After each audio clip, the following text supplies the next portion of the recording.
सेलू तालुक्यातून जाणाऱ्या जालना नांदेड या समृद्धी महामार्गाचे अर्थकारणाचे गणित अडचण अथवा लाभ यावर दुष्परिणाम होऊ नये म्हणून राजकारणात अडकलेल्या सेलूच्या विभागीय अधिकारी कार्यालयाचा कायमचा आणि खमक्या SDM कधी मिळणार असा प्रश्न सर्वसामान्यांना सध्या सतावित आहे।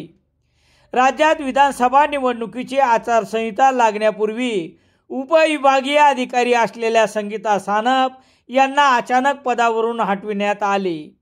हे प्रकरण मॅटच्या उंबरठ्यावर गेल्यामुळे उपविभागीय अधिकारी संगीता सानप यांना अचानक 2 महिन्याच्या रजेवर पाठविण्यात आले।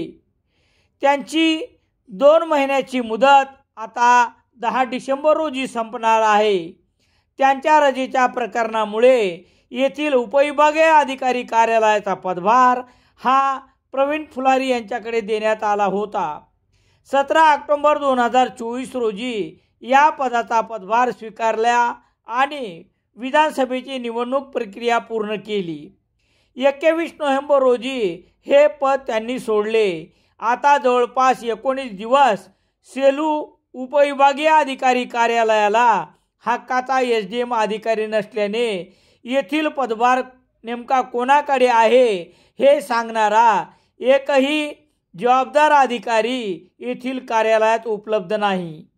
सेलू शहरातील सर्व शासकीय कार्यालयात येथे पदभार सांभाळण्यासाठी एकेकाळी येणाऱ्यात स्पर्धा असायची। आता मात्र उलट आहे।